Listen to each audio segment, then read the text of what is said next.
Back when I was little, every time my grandfather saw me and my brothers pick on some new kid in the neighborhood, he would whisk us away into the living room to once again tell us the story of Devin. Grandpa was old, like really old.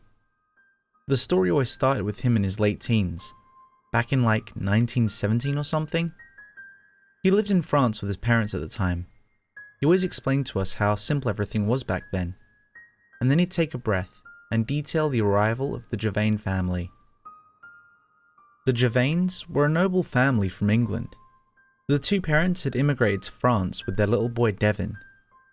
Devin was thought to be some kind of child prodigy, but by the way Grandpa described him, it sounded more like he just had autism. By Grandpa's description, he was a little 10-year-old boy with light blonde hair and pink cheeks. He had some of the biggest blue eyes you'd ever seen, and his lips were always positioned in such a way that it looked like they were always quivering. Devin was also very ill, apparently. He had some kind of kidney malfunction that kept his stomach from working properly. He was always vomiting out of nowhere, and his mother would often order him to take nature walks in an attempt to steady his health. In character, Devin was this really creepy kid apparently. He was pretty religious. A little too religious, actually. He was always talking to himself and whispering things to angels. He was really weird, so he didn't have that many friends. Grandpa and his friends hated Devin Devin. In fact, most people did. Back then, the French and the English didn't get along very well. Every time Devin took his little walks, Grandpa and his friends would hide in the bushes at the edge of St. Marguerite Bridge. When Devin had crossed the bridge, they would jump out and grab him. They'd swing his little body over the side of the bridge and punch him until he threw up. They'd just leave him there, with nothing to do but continue his walk. Devin never tried to fight them, nor did he try to avoid the bridge that was always mugged at. He just accepted it. One day, Devin was walking towards St. Marguerite Bridge like always, and of course, Grandpa and his friends jumped out at him. However, this time Devin started screaming and wailing at them like a madman. He started talking all the weird stuff about angels and prayers and stuff, but Grandpa and his friends paid no attention to it. They threw his body over the side of the bridge and punched him over and over. Devin gagged and spluttered for a second, and then there was blood. Devin began vomiting blood. Grandpa and his friends were pretty surprised by this, so they dropped him. Devin fell 26 feet into the river below and hit his head on a rock. Grandpa and his friends started panicking, and so, out of fear, they took Devin's body and dragged it to a little prairie in the middle of woods. There was some kind of graveyard there, but it wasn't very big. They dug up an old grave and opened up a coffin. They removed the skeleton that already resided inside and threw Devin's body in. As the weeks went by, the people in the little French town started to notice Devin's absence. The Devin family fell into despair, and a few townspeople even started searches.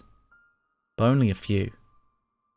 Like I said, French and English weren't very good pals back then, so the Devin affair wasn't that big of a tragedy.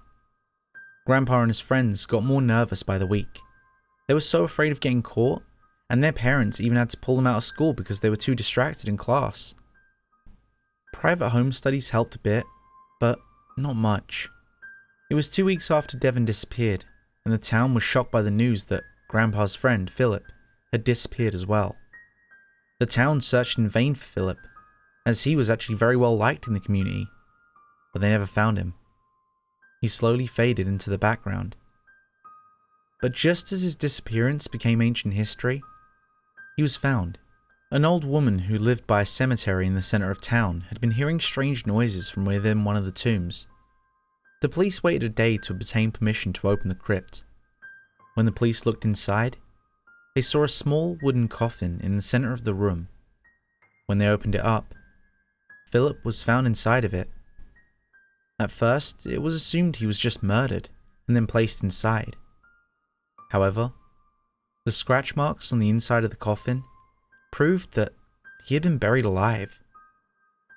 2 days after Philip was found, another one of Grandpa's friends, Gustavo, also disappeared. He was found 6 days later in another graveyard, also buried alive. Emilio, Richard, David. They all disappeared and reappeared the exact same way, buried alive. Grandpa was the only one left. He lived his days in so much fear that he couldn't even dress himself properly. Late at night, he wouldn't sleep. He would just wait for fate to take him as well. Every little noise made him jump, and everything he did just reminded him more of Devin. Finally, he came to the conclusion that there was something he had to do. Grandpa took a shovel from his father's workroom and headed out for the forest. After 6 miles of trees and bushes, he finally came to Devin's grave. He worked for 2 hours to dig up the old coffin, and when he opened it, he found Devin. The next part of the story, however, never made sense to my brothers and I, and to this day it still doesn't. It didn't make sense because when Grandpa found Devin, he was still alive. Devin looked up at my grandpa and then just began coughing and dragged his limp little body out of the box.